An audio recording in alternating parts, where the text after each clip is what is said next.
Hello, everybody. This is Kyle Arsenault for 2-Dash.com, and I am talking with Michael Todd and Cassie Shu for developers of the awesome platformer Electronic Super Joy. I said that right this time. Wow. I am a Hooray. genius. Hello, everybody. Hello. Hello. So, I've been playing this game in an attempt to review it, and I am getting my butt handed to me, ironically, because this game is about butts. Go to all the butts. Butts. Yes, totally. Feeling all the butts. All the butts in the world. Anyways, so, Michael, Cassie. We're brainstorming new bosses. One of the bosses come up with the bars, but Yay, butt bosses. Butts. Well, there's worse things you could base a game around. There are indeed. Yep, there are. I've played some of them too. Oh. Oh boy. Oh boy. Well, you know what? I'm the type of guy who enjoy the game Lollipop Chainsaw, so this game was kind of right up my alley. Oh, nice. In terms of concept. Alright, so in the process of playing this game and getting as far as I possibly could before talking to you, I came across the realization that, hey, the music of this game infects every single aspect of its design. My major question that I was going to ask you, which I'm going to ask you first, so we can start off strong, is, would you call this more of an interactive music experience than a pure platformer? Because the music just infects everything about its design that I'm noticing. Tell me about it, please. So I wouldn't call it an interactive music experience because it's not. You don't do things which affect the music. Like in Rock Band or something. If you screw up on the notes, it changes the music. Or in a music game, like what you're doing is interacting with the music. The music never changes, so it's not actually interactive. But we started with the music. We would listen to the music and then design a level around the music. So it's integrated. It's like incredibly seeping through every pore of the game, right? The game is built on the music, not music slapped on the other way. Mm-hmm. Because most platformers, going back to Super Mario Brothers, they would always design the game first and then add the music later. Even the so-called best platformer of this generation, Super Meat Boy, designed the levels first and then came up with the music later. But this game, because it unifies the music, the gameplay, it just feels really good playing through it, even if I can't pass certain levels. I think it's just a matter of me not being used to the keyboard and mouse setup because I usually game on my Xbox 360. So we actually support the Xbox 360 controller. If you plug it into a USB slot, it'll run. Yeah, if you're using a wired controller, it'll work. You just plug and play and it goes. Believe it or not, I had thought of that, but I'm using a wireless and I tried using the plug and play. For some reason, the thing that allows it to play on Macs does not work with plug and plays. Yeah. Yeah, that's on our to-do list. We're trying to support as many controllers as possible. We actually support USB NES controllers, but Mac Xbox wireless is a particular combination that's on our to-do list. One of the next patches will have the ability to do that. Mm-hmm.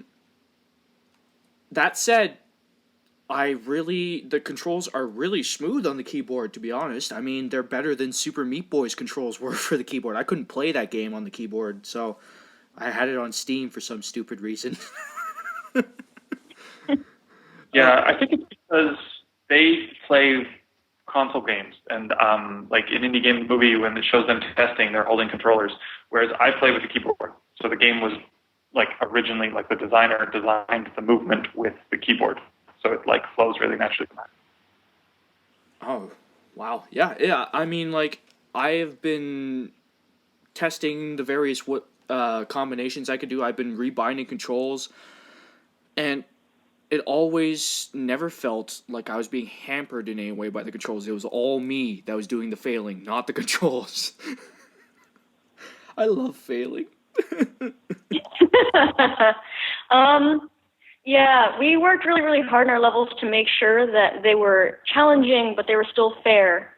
And exactly as you said, you didn't feel like you had failed because because the level design was cheaply done, to make you fail on purpose that way. It wasn't cheap. You failed because, you missed the jump. You didn't quite time it right.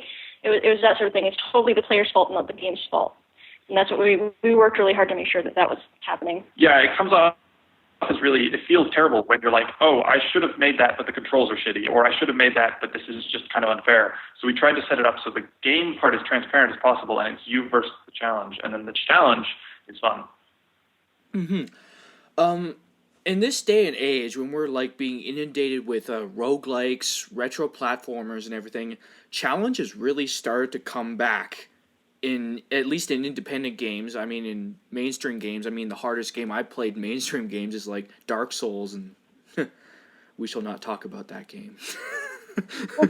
I still haven't picked it up myself, actually. I really want it. It's on my list. It's high up there on my list. I haven't played it yet. Yeah, I have to tackle that game eventually because I am a critic. So, But anyways, with the return of difficulty, this game kind of slots in nicely. Would you say that if this game had been released 5 years ago, that it would have had the reception it did today? Do you feel that? That's a really good question, actually. I think it would have had a much larger reception, actually, because 5 years ago there were nowhere near as many indie games. A game this big and coherent 5 years ago would have been like World of Goo or Braid. It would have dominated. Now there's thousands, which is a good thing. I like the fact that the indie scene is opening up and the tools are getting better and we're all able to make stuff. But we have to stand out from the crowd now, which is it's good. It's capitalism, right? It encourages quality. Mm-hmm. And this game very much has quality in it. I mean, the soundtrack by Envy is incredible, man. Like, is it like did you compile this soundtrack, or did he score it specifically for the game and then you built the game around it? He's been making music for the past 5 or 6 years and putting it online on his site and just giving it out for free. He was an undiscovered rock star, and then 4 or 5 years ago started using his music in some of my games, and then basically I was like, dude, can I just choose from all of your music and just make a game around the best of it? And I did, and he said yes. And he's got a bonus going his way once we get money from Steam. And basically, no, he's just the nicest guy on earth. I had to haggle him up. He was too generous with his music. However, now he's getting a decent portion of the fame, which is awesome because he's becoming recognized as this amazing soundtrack creator. But no, he made it over the last 5 years, and the game was built around that, like 35 of his tracks over the last 5 years. So it's kind of a one-off thing in a way to use his music like that, where we're adapting the second game to use different music in interesting ways. But basically, this was just like gluttony. This was just, taking this huge pile of music and sinking our teeth into it and using it in all sorts of different ways. I don't think I've ever heard of a game, like, except for maybe some rhythm games and stuff, built entirely around an artist's music. I mean, I'm trying to rack my brain of it. There may be a few independent games here and there, but this is one of the first platformers I've heard of that is built specifically around an entire artist's catalog, and that's a neat way to approach the creative experience of making video games, don't you think? I mean, yeah, I can think of one other game that does it, but I also made that game. So not to brag here, but well, no. So I 5-6 years ago, I made a game called The Scourge. It was a tiny little weekend game, very small, about 5 minutes to play through. And I made it with a friend of mine who later went on to make Sword and Sorcery. And that, although that game is not based around a musician's musical library, Sword and Sorcery is also very much based around music and experiences. And he worked with Jim Guthrie to create the music for that, but it's very much a game integrated with the music. And The Scourge was a game that was integrated with the music, and then I went and created Electronic Superjoy. And so, that game was the spark of an idea, and then the two of us went in very different directions and, grew it into different games. Mm-hmm. So, now that we've covered pretty much the music, I want to talk about the art design. This is old school pixelated graphics coupled with modern video effects and all that sorts of stuff. So you got strobe lights, you got shaking, you got all this sorts of crazy stuff going on. It's all going on with a stark black foreground, black and white foreground, and in the background you got all these crazy colors and stuff. Wow, man. I just want to say wow. That's pretty Cool. good stuff. Thank you. Why this? Why this? Why did you decide to create this aesthetic experience? So it's actually an art style I've had going back a bunch of years. It looks slightly different in 3D, which is what I used to make my games in. 2D, it looks more like a silhouette game because I mean it is. But I like, so it's very easy to, if you're not thinking about it, to make characters moving around on a board. And the characters are very bright and shiny and full of awesome details. And then the board is kind of generic. It's the grass texture that's repeated over and over or whatever. And I hit on it because another indie inspired me. I played his game, and his sky was this kaleidoscope of color, and I thought, that's really cool. And basically, when you look at the screen, if the sky is bright pink with fluorescent clouds and purple birds flying around, and the character is just this little black, basic dot, then you get a completely different energy from the game. And then I built 4 or 5 games in this style over the last 4 or 5 years, and they're mostly very small stuff, free stuff you can get on my site, kind of thing, little games. But I really like the style. It works really well with Emmy's music. So basically, the two naturally melded last year when I'd finished a prototype and decided to start working on Electronic Superjoy. Mm-hmm. Stark art design like this, it reminds me of games like Limbo, Super Meat Boy, obviously old school pixelated stuff. So that stuff works. I mean, you get these modern AAA games which are all HD textures and they all start to blend together kind of. I mean, I can barely tell the difference just from screenshots between Battlefield and Call of Duty. The independent gaming scene has had a lot of beautiful games released, and this one, because it just feels like it melds with the music, it melds with the gameplay so well. I really am left scratching my head. Why can't other games do this?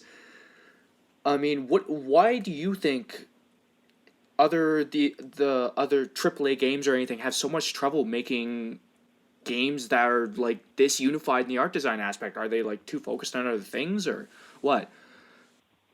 Part of it is team size. So I design the art, and I chose to do it around the music. I'm one person. And so basically, when you're designing a game, the concept is 1,000 tiny choices, right? And I've always said who you are really comes out in those choices. If you're in a depressed mood that weekend when you're designing this game, then you're going to choose music that suits your mood, and you're going to choose colors, and you're going to choose storyline, and all those tiny choices build up. The problem is when you're at a company where there's 12 designers and a lead designer and all these creative directors and all these level designers, and you start designing by committee, and worse, not even designing by committee, designing by delegation, where you're like, hey, you go design this part and you go design that part, you get compromised, basically. And so indies are able to just be like, you know what, I want to make the entire game made out of green dots and a black background, and you're going to see movement in the dots, and they're going to be people, and I'm going to do this whole thing, and it's going to have this whatever, and somebody else can go do something else that's crazy. Whereas you need to get an okay for it in a larger company, and that's harder to justify because it's more risk, and everybody's jobs are on the line with all the games and so forth. So basically, the smaller the team, the more risk you're able to take. And sometimes that's a good thing. Andy Warhol wouldn't have been Andy Warhol if he hadn't taken risks.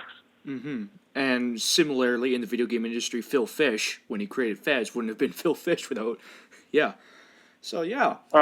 Yeah. I guess small team size with a dedicated vision can create a more focused experience than a lot of AAA games these days, and that's kind of funny when you think about it. Because I mean, hey, they have more money. Shouldn't they have made something special? Yeah.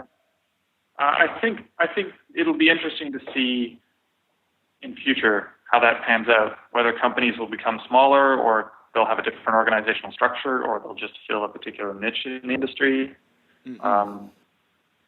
Whether we've settled in our final kind of there's small artists and there's large artists. Like Hollywood has like the big films that churn out the romantic comedies, and then they have the indie films that come out at film festivals and so forth. Or we're still not done shifting. All right, so I'm gonna ask a funny question. Cassie, what was your role in the game? So I did pixel art and level design and a little bit of marketing, PR, some graphic design aspects. I did a little bit of a lot of things. But I guess my main title would be level designer. Yeah, she's selling herself short. She did a decent amount of the design, like it was collaborative. She's actually the game designer on ESJ2, while I do mostly business stuff. Mm-hmm. I mean, I'm just looking at the website here. It's pink stars, pink stars, pink stars. Yeah. It's a very, like I said, it's a very colorful game, and the level design is very focused and everything. So you did a good job, Cassie. Thank you. Here's a million pink best. stars. Oh man. Oh man. Oh no. Please don't. I had something in my head to ask. Oh, I hate when that happens. It's the worst. No, I have it all written down here too. I'm just trying to find. Oh yes. So, here's another funny question. Why is the game about butts? I'm going to tell a story. I like this story. I'm going to tell it. So I come I come into the office one morning, and Michael comes in. He'd been working till like 3 in the morning. He'd been in the office at like 3 in the morning. Comes in that same morning at around 10, and he goes, I came up with the story for the game. I got this. I got it. Evil wizard stole your butt. And I had basically said to him, look, I don't even care if you're kidding. I don't care if this is a joke. We're going with that. That is now the story. That is what we're going with. I don't even care if you're joking. So we did. It turned out really great. And now you have a masterpiece about a wizard stealing your butt. True. You've True. contributed something Very amazing happy. to the world. Oh man, I could show this to my grandkids. Say, I made this. Why is this game about butts, Grandpa? Shush. Just play the game, son. Yeah, we had Michael Rage Quit Jones do a Rage Quit episode on it and say that it's the best story he's ever heard of in an indie game. Yeah, I love watching that show every now and then. I mean, I was half tempted to record. I've actually recorded some of my reactions as I've been playing this game, and it's not as colorful, but you understand, this game has elicited a lot of reactions. Oh, yeah. Yeah, we get some of the best reactions there are. It's really fantastic. It's like, I remember for a 5-minute stretch, there was a sequence of arrows, like, escalating downwards towards me, and I was trying to jump on them. It was just an escalating sequence of F words, F words, F words. Oh, yeah, I designed that bit. Yeah, Markiplier, a Let's Player, had the best reaction I've seen so far, which was the warning at the beginning is coming down. It's like, oh, okay, seizures, swearing, sexual content, pixelated violence, and blasphemy. Man, this is my game. Actually, that brings me to an interesting point. With the dominance of Let's Plays, like bringing attention to lots of indie games, do you think this game was helped in a significant way by the Let's Plays that have been out there of this game? Yeah, I think so. We have a lot of people, Let's Players who've noticed it and went, wow, this is really cool, I'm going to make a video about it. And then people see the video and see us at PAX or see us in the other conventions, and they're like, oh man, I saw this Let's Player's video on your game. It looked so cool. I couldn't wait to get it. And so it's really brought in that visibility, and it's even just the fact that these Let's Players play through it and make it even more just enjoyable to watch because their reactions are so genuine and so ridiculous. It's really something. I've really enjoyed watching the Let's Players do their thing. get a lot of really great lessons. You'll be happy to know that since you told me that this is a compiled soundtrack, that you guys are now in the running for best compilation soundtrack awards at the end of the year for our site. Yeah. Good stuff. Thank you. Because I was puzzling. Is this an original score? Or is this a compilation? Now it's a compilation. Yep, you guys are probably getting nominated. And guess what games you're up against? Oh, I'm curious. Ooh, What are we Bioshock up against? Infinite, Gone Home, Saints Row 4, and GTA 5. You are nominated alongside those games. Holy crap. That's pretty cool. Congratulations, guys. Thank you. All right, so actually, that brings me to a funny point. 2013. It's been a really interesting year for games. Your game obviously is fit into the indie scene. It's blown a lot of people away, just like Super Meat Boy. I hate to bring that up, like everyone else does, but you really can't No, avoid it's it. well, it's kind of a, it's kind of a big deal, so it's totally understandable. And you got games like this year coming out, great indie games like Shelter, Proteus, Electronic Superjoy, Brothers: A Tale of Two Sons, Papers, Please. What do you think is the best game of the year so far? Because I mean, we've had a lot, and this is just a for shits and giggles kind of question. I would like to ask you. It's tough to say. I really love the style in Sir, You Are Being Hunted. The British robot, cyborg hunting dog hunting you. Kind of a cool concept. Yeah, I've seen videos of that game. Actually, it looks really interesting too. Yeah, I think it's hard for me to say what I think the best game of the year is, but I can tell you what I'm really excited for coming out as soon as it comes out. Actually, no, wait, no, maybe I can. Maybe I can. I'm really, really digging Towerfall. Really digging Towerfall. It's so much fun, and I can't wait for it to finally come out on PC. Cause is that the game that was one of the killer apps for the Ouya? Yeah. Yeah. I remember That's seeing the one footage of that reason game. why I would buy Ouya right now. Yeah. It's just funny. There's still 2 months to go, and you guys are. We just had so many great games that I can't imagine the fact that more great games are probably coming out this year. Before we go, I'd like to ask, what are your plans for the future now that you've had this amazing game come out and the experiences you've had? What are you focusing on for the future? Are you gonna try and make a large game like this again, or are you gonna make small experiences? What are your tell me spiel?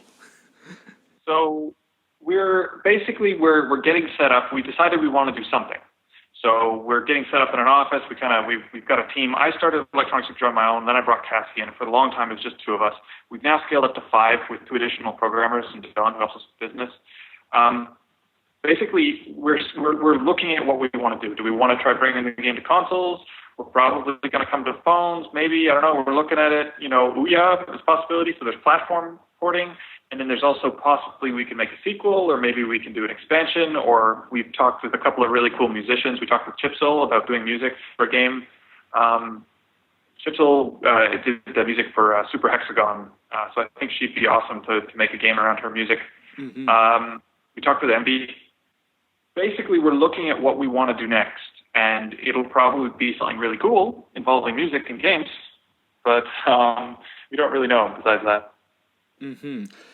I mean, it's like I said, you guys are one of the few that I've seen that design their games around music. So the sky's the limit. You can choose any artist. Heck, I wouldn't be surprised if you chose an artist like, I don't know, Yoruma or something, and base a game off of his piano music or something. Do you know who he is? Nope. But I've also contacting Deadmau5 or oh my god, Anamanaguchi. Deadmau5. Oh man, I would die of happiness if we could actually get either of those two to do music for us. Well, there's a lot of great electronic artists out there. I mean, the site below, Deadmau5, Skrillex. You could, hey, I gotta tell you, I contacted an artist once because I wanted to find out more about how he recorded an album. I got a full experience tour of his album and the recording. So sometimes all you need to do is just send the contact out there saying, "Hey, we made this game. It's great. Let's make a great game with your music too." You know? Mm-hmm. Well, we will reach and see what we can grab. I'm just trying to imagine a Deadmau5 game. Oh man, I know. Isn't that tasty? Ooh, it's just yeah, it's gonna be good. If it happens, I will be so happy. No, all of a sudden I got this vision in my head about a Deadmau5 lollipop. Just like stick a Deadmau5 head on Juliet, bam. It's been a blast. I'd like to thank you on behalf of 2-stash.com for joining me today. And yeah, thanks for having us. Yeah, thanks for having us. Thank you, Michael. This has been Kyle Arsenal, Michael Todd, and Cassie Shue, and we'll see you next time.